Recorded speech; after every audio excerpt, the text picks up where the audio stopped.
Hello বন্ধুরা, তোমরা সবাই কেমন আছো? আজকে 1 জানুয়ারি আমাদের সবার কাছে এটা একটা বিশেষ দিন। তাই এই বিশেষ দিনটির জন্য আরও একটি নতুন ব্লগ নিয়ে হাজির হয়েছি। এই পুরো ব্লগটাতে আজ আমি সারাদিন কি করব সবটাই মোটামুটি দেখাবো। তো চলো শুরু করি।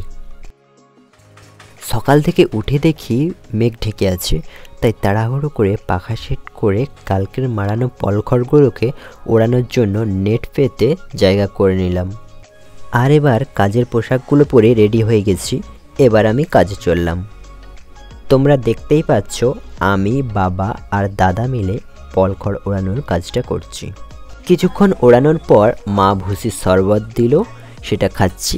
আর এখন রোদও বেরিয়ে গেছে, তাই আর অত টেনশন নেই।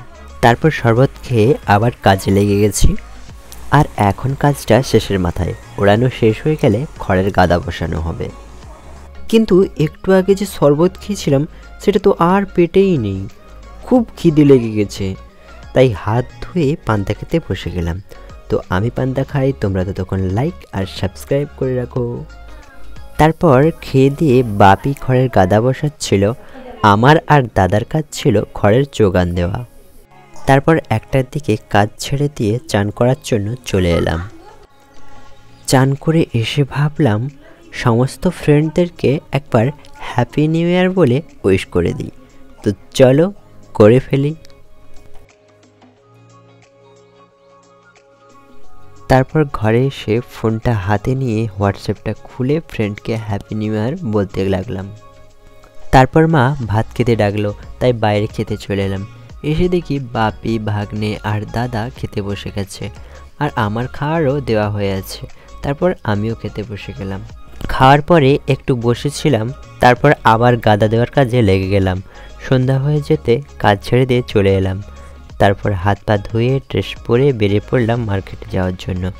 কারণ একটা ছোট সেলিব্রেশন করার প্ল্যান করেছিলাম, কেননা আমি চেয়েছিলাম বাড়ির সবাইকে মিষ্টিমুখ করে হ্যাপি নিউ ইয়ার বলবো। তারপর মার্কেটে এসে সবার প্রথমে ঔষধ দোকানে ঢুকলাম, কেননা বাপির যে পা ফ্র্যাকচার হয়ে গিয়েছিল তার তো প্লাস্টার কাটা হয়ে গেছে, কিন্তু বাপির পাটা এখনও ব্যথা আছে। তাই এসে ওষুধগুলো নিয়ে নিয়েছি। আর ইঞ্জেকশানটা দেবে, তাই একটু ওয়েট করছি। কিছুক্ষণ ওয়েট করার পর বাপিকে ইঞ্জেকশান দিয়ে দিল। তারপর ঔষধ দোকানে কাজ হয়ে যেতে উইকলি মার্কেটে চলে এলাম সবজি বাজার করার জন্য। আর সবজি বাজার করার পর 2টো কেক আর 4টা চকলেট নিয়ে নিয়েছি। আর এই সবগুলো নেওয়ার পর বাড়ি চলে এসেছি। আর হ্যাঁ, 2টো কেক কাদের জন্য নিয়েছি জানো? আমার তো বাজেট কম ছিল, তাই বাড়ির গুরুজন অর্থাৎ বাপি ও মায়ের জন্য কেক নিয়েছি, আর বাকিদের জন্য চকলেট নিয়েছি। যাই হোক, বাড়িতে ঢুকেই সবার প্রথমে বাপিকে কেকটা ধরিয়ে দিয়ে হ্যাপি নিউ ইয়ার বলে উইশ করলাম। তারপর মাকেও কেকটা দিলাম, তারপর হ্যাপি নিউ ইয়ার বলে উইশ করলাম।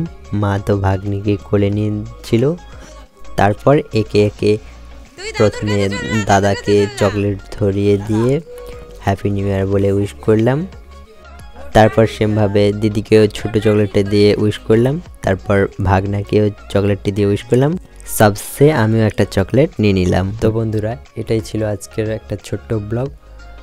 সারাদিনটা মোটামুটি কাজের মধ্য দিয়ে হলেও ভালোভাবে কাটানোর চেষ্টা করছি। তো তোমাদের 1 জানুয়ারিটা কেমন কাটলো সেটাও কমেন্ট করে জানাও।